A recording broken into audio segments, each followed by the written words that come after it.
Hi guys, কেমন আছো তোমরা? অনেকদিন পর একটা মিনি ব্লগ নিয়ে এলাম। আর আমরা যাচ্ছি তারাপীঠে ঘুরতে। বাবা, মা, সৌরভ, মিহি, আমি সবাই মিলে যাচ্ছি। আর সেদিন আমাদের হাওড়া থেকে ট্রেন ছিল, তো ট্রেনে উঠে পড়লাম আমরা। দেখো, গপু আমাদের লাইফে এসছে একা একাই। তোমরা অনেকেই ইনস্টাগ্রামে দেখেছো, তো গপুকে নিয়েও চললাম ঘুরতে।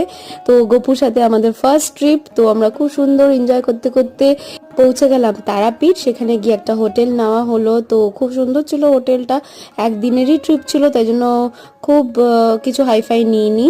আর ওখানে আমরা বসে সবাই মিলে আড্ডা মারলাম, কিছু খাওয়া দাওয়া করলাম। আর পরের দিনই সকালবেলা তারা মায়ের কাছে পুজো দিতে চলে গেলাম। প্রচুর লাইন ছিল, আমরা প্রায় 4 ঘন্টা লাইন দিয়েছি। লাইন দিয়ে পুজো, খুব ভালো করে পুজো দিয়েছি। তো তারপরেই আবার আমরা পরের দিনই ব্যাক করে চলে আসলাম বাড়িতে। তো রামপুরহাট থেকে আবার আমাদের ট্রেন ছিল।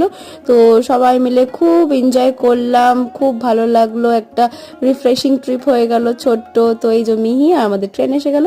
চলো টাটা।